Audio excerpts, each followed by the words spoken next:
ഇപ്പോൾ പാലക്കാട്ട് നിന്ന് സച്ചിൻ കൂടി ചേരാണ്. സച്ചിൻ, ഒരുപക്ഷേ കഴിഞ്ഞ 2020 തെരഞ്ഞെടുപ്പിൽ കൃത്യമായ മേൽക്കൈ ഇടതുമുന്നണിക്കുണ്ടായിരുന്നു. എല്ലാ ജില്ലകളിലും എല്ലാ തദ്ദേശ സ്വയംഭരണ സ്ഥാപനങ്ങളിലും LDF തന്നെയായിരുന്നു മേൽക്കൈ. പാലക്കാട്ടെ ഒരു സ്ഥിതി എങ്ങനെയാണ്? നിലവിൽ അവിടെ മുന്നണികളുടെ ഒരു വിലയിരുത്തൽ എങ്ങനെയാണ്?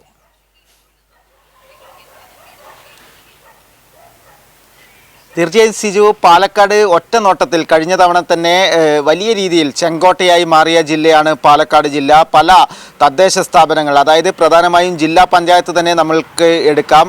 30 ജില്ലാ പഞ്ചായത്ത് ഡിവിഷനുകളാണ് പാലക്കാട് ജില്ലയിലുള്ളത്. അതിൽ 27 ജില്ലാ പഞ്ചായത്ത് ഡിവിഷനുകളിലും LDF ആണ് മികച്ച വിജയം കരസ്ഥമാക്കിയത്. 3 ഡിവിഷനിലും മാത്രമാണ് UDF വിജയക്കൊടി പാറിക്കാൻ വേണ്ടി സാധിച്ചത്. അതിൽ 2 സീറ്റ് മുസ്ലിം ലീഗും 1 സീറ്റ് കോൺഗ്രസുമാണ് വിജയിച്ചത്. എന്നാൽ ബാക്കിയുള്ള 27 സീറ്റിലും പാലക്കാട് ജില്ലാ പഞ്ചായത്തിൽ ചെങ്കൊടി പാറിച്ചത് LDF തന്നെയാണ്.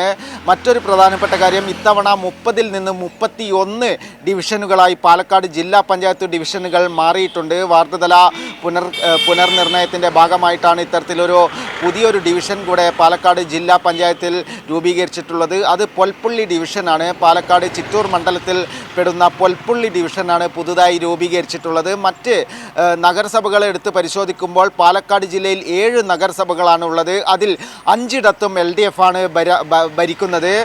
മണ്ണാർക്കാട്, അതേപോലെ തന്നെ പാലക്കാട് മാത്രമാണ് മണ്ണാർക്കാട് UDFും അതേപോലെ തന്നെ പാലക്കാട് BJPയും മാത്രമാണ് ഭരിക്കുന്നത്. എന്നാൽ മണ്ണാർക്കാടും പാലക്കാടിനെ സംബന്ധിച്ചിടത്തോളം വലിയ രീതിയിലുള്ള തമ്മിലടിയും ഭിന്നതയും UDFിനകത്തും പാലക്കാട് നഗരസഭയെ സംബന്ധിച്ചിടത്തോളം BJPക്കകത്തും വലിയ രീതിയിലുള്ള തമ്മിലടിയും തർക്കവും നിലനിൽക്കുന്നുണ്ട്. അത് കഴിഞ്ഞ ദിവസങ്ങളിലെല്ലാം നമ്മൾ റിപ്പോർട്ട് ചെയ്തതാണ്. പാലക്കാട് നഗരസഭയിൽ നഗരസഭാ ചെയർപേഴ്സൺ, അതേപോലെ തന്നെ വൈസ് ചെയർപേഴ്സൺ അടക്കമുള്ളവർ തമ്മിൽ ഒരു വലിയ രീതിയിൽ BJPക്കകത്ത് ഭിന്നത നിലനിൽക്കുന്നു. പ്രധാനമായും C. കൃഷ്ണകുമാർ BJPയുടെ സംസ്ഥാന വൈസ് പ്രസിഡന്റാണ്.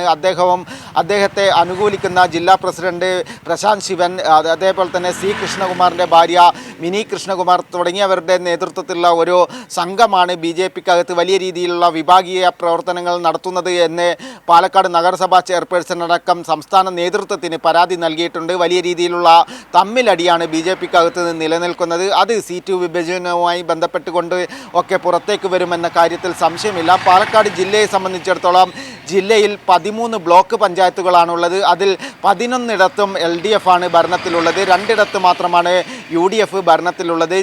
പാലക്കാട് ജില്ലയിലെ പഞ്ചായത്തുകളുടെ എണ്ണം പരിശോധിക്കുമ്പോൾ 88 പഞ്ചായത്തുകളാണ് പാലക്കാട് ജില്ലയിലുള്ളത്. അതിൽ 62ഇടത്തും LDF ആണ് ഭരിച്ചുകൊണ്ടിരിക്കുന്നത്. അതിനാൽ തന്നെ പാലക്കാട് ജില്ലയിൽ LDFിൻ്റെ ഒരു മേൽക്കോയ്മ നമ്മൾക്ക് 2020 തെരഞ്ഞെടുപ്പിൽ കാണാൻ വേണ്ടി സാധിച്ചിരുന്നു. അതിന് സമാനമായ രീതിയിൽ തന്നെയാണ് 2025 തെരഞ്ഞെടുപ്പിന് വേണ്ടിയുള്ള മുന്നൊരുക്കങ്ങളും പ്രധാനമായും